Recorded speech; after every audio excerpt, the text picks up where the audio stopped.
Well, I'm excited the time has finally come to prepare for the CQI project in APS. Why would you be excited? This is going to be awful. Remember, we discussed this at the last managers meeting. All programs will have a CQI project. So I thought we could brainstorm about areas that we could focus on first. Yes, I remember the meeting about CQI, but I don't think we needed an APS. Why don't you think it's needed? Well, we have our internal compliance report system in our case management system, and we also have the state required monthly statistical data that we gather and track. Yes, those are good tools, but sometimes we need to look at processes, and CQI is a great way to do that. I get it, but I just don't want to look at any more data or come up with another way of measuring outcomes. I don't have the time, and it's duplicative. Well, it is a county mandate, so are you saying you don't think there's any value to CQI? No, that's not really what I'm saying. I didn't mean that I won't do it. It's just that, well, I'm not good with data. I am not a math person. I mean, I'm a social worker for a reason. So it's overwhelming for me to think of the CQI project without getting super stressed. Oh, I get what you mean about being a social worker. I am one too.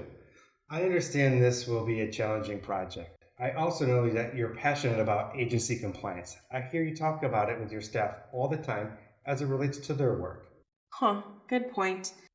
Well, I have shared with you recently that I'd like to be challenged a bit more, and this might be an opportunity to grow, even if I don't like the idea of it right now. I appreciate you recognizing this. I see the benefits of this project being implemented because continuous quality improvement efforts drive policy development and interpretation, and that promotes consistent application of APS practice. And ultimately, it supports efficient service delivery to our community. Honestly, Jim, I've always struggled with numbers and with data.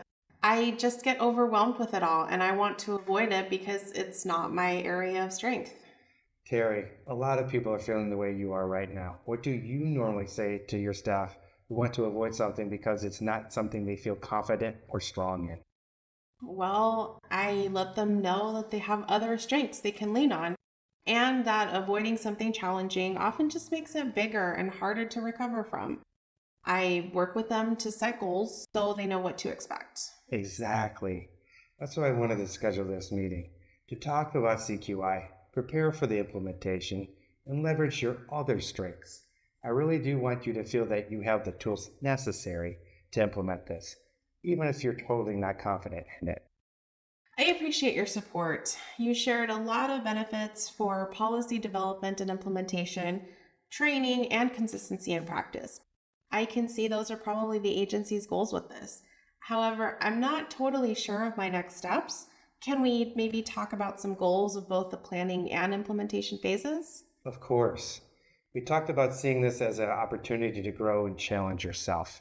What are some things that might help you get prepared?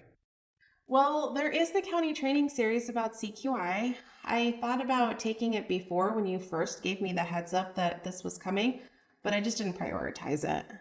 I think that's a great option. Would it be helpful to look at your calendar now and see when you might be able to complete it? Heh, you know me. If it's not on my calendar, I don't remember.